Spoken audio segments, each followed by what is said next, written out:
akan Tuhan adalah permulaan pengetahuan, tetapi orang bodoh menghina hikmat dan didikan. Kita berdoa.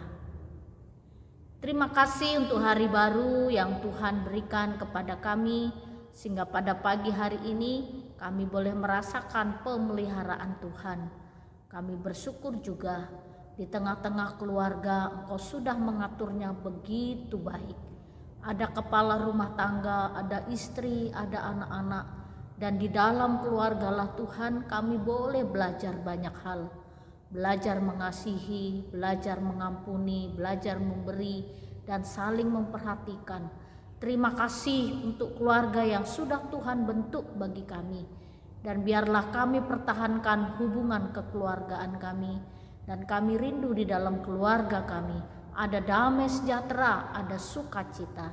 Dan kami juga percaya berkat-berkat Tuhan tercurah di tengah-tengah keluarga kami. Oh Tuhan, pagi ini kami akan mendengarkan firman-Mu. Tuhan menolong kami sehingga kami lebih paham, lebih mengerti apa yang menjadi kehendak Tuhan dalam hidup kami melalui firman-Mu. Terima kasih Tuhan, berfirmanlah kepada kami. Di dalam dan demi Yesus Kristus kami berdoa dan mengucap syukur. Amin. Pagi ini kita akan bersama-sama merenungkan satu tema firman Tuhan. Ayah sebagai imam di tengah keluarga. Bapak, Ibu, serta saudara-saudari, Tuhan menciptakan manusia itu adalah pada mulanya laki-laki. Laki-laki itu disebut Adam. Adamah dalam bahasa Ibrani artinya berasal dari debu tanah. Adamlah yang pertama Tuhan ciptakan. Dan Tuhan memerintahkan segala sesuatu kepada Adam. Tuhan memerintahkan Adam untuk menjadi penguasa atas bumi ini. Dan juga segala perintah diberikan Tuhan kepada Adam. Ketika itu Tuhan juga memerintahkan Adam untuk tidak memakan buah yang ada di dalam Taman Eden. Tetapi akhirnya Hawa yang menggoda, dan Adam dan Hawa akhirnya jatuh ke dalam dosa, tidak taat pada perintah Allah. Ini sebagai gambaran bahwa seorang ayah, seorang bapak, dan seorang papa di tengah-tengah keluarga menjadi pemimpin yang dapat memimpin istri dan anak-anaknya. Seringkali di dalam rumah tangga itu dua nahkodanya. Jadi kadang-kadang anak-anak bingung siapa pemimpin di tengah-tengah keluarga. Dan jika ayah berfungsi dengan baik di tengah keluarga, maka akan ada satu suasana yang berbeda. Karena seorang ayah pasti akan bersikap tegas. Dan cara seorang ayah menyayangi anak-anaknya berbeda dengan seorang ibu.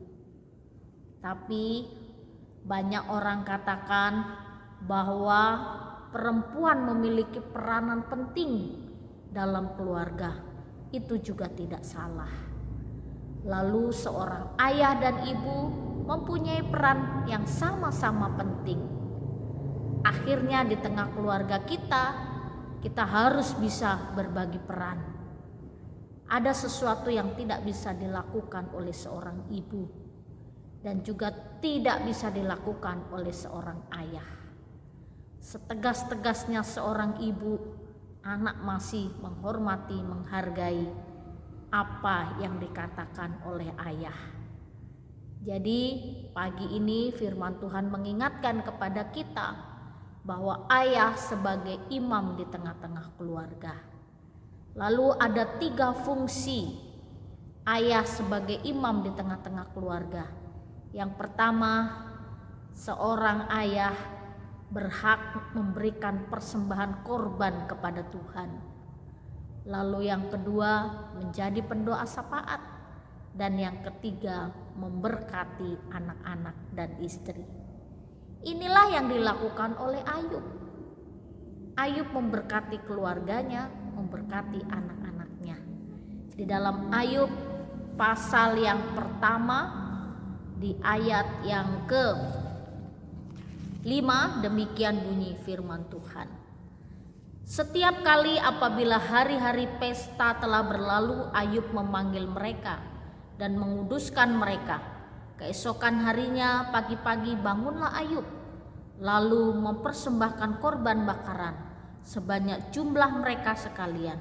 Sebab pikirnya, mungkin anak-anakku sudah berbuat dosa dan telah mengutuki Allah di dalam hati. Demikianlah dilakukan Ayub senantiasa. Ayub melakukan fungsinya sebagai imam di tengah-tengah keluarga. Ketika anak-anaknya membuat pesta satu dengan yang lain, ketika setiap kali anak-anak buat pesta, setiap pagi juga Ayub mendoakan anak-anaknya dengan memberikan persembahan korban kepada Tuhan. Ayub mendoakan anak-anaknya satu persatu, lalu meminta mohon ampun kepada Tuhan jika dalam pesta mereka berbuat dosa, mengatakan sesuatu yang tidak berkenan kepada Tuhan. Ini salah satu teladan yang sangat penting di tengah-tengah keluarga Kristen, bahwa seorang ayah berfungsi sebagai imam, mendoakan anak-anak dan istri dan seisi keluarga.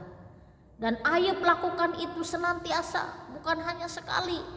Berarti ini menjadi rutinitas Ayub. Dan Ayublah yang memiliki hak untuk menjadi imam di tengah-tengah keluarga.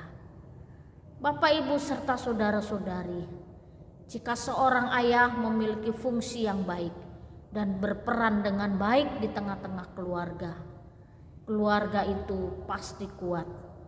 Melewati badai apapun pasti kuat. Dan kiranya keluarga-keluarga Kristen di tengah-tengah kesibukan pekerjaan kita tetap mengingat tugas dan fungsinya sebagai imam di tengah-tengah keluarga. Imam yang menjadi teladan, imam yang memimpin ibadah, imam juga yang memberkati anak-anak dan istri. Buatlah misbah doa di tengah-tengah keluargamu, sehingga seisi rumah tanggamu juga diberkati oleh Tuhan. Kita kaum istri, ingatkanlah suami, sehingga suami memiliki fungsi dan perannya dengan baik. Mungkin ada suami-suami yang tidak terpikirkan membuat misbah doa. Mari para istri, dukunglah suami kita supaya dapat berperan dan berfungsi dengan baik. Kita doakan anak-anak kita sehingga keluarga kita diberkati oleh Tuhan, dan anak-anak kita melihat satu kehidupan teladan kekristenan yang baik di tengah-tengah keluarga kita. Biarlah firman Tuhan pagi ini memberi kekuatan kepada kita untuk kita terus bersandar, berserah, dan berfungsi dengan baik. Kita berdoa. Kami bersyukur dan terima kasih karena Tuhan sendiri yang mengatur segala sesuatu di tengah-tengah keluarga kami. Berkati keluarga kami, berkati ayah dan suami dapat berperan dengan baik. Kami percaya Tuhan, ada tangan Tuhan yang menolong, tangan Tuhan yang memberkati. Terima kasih Bapa, di dalam dan demi Yesus Kristus kami berdoa dan mengucap syukur. Amin. Selamat pagi, Tuhan Yesus memberkati.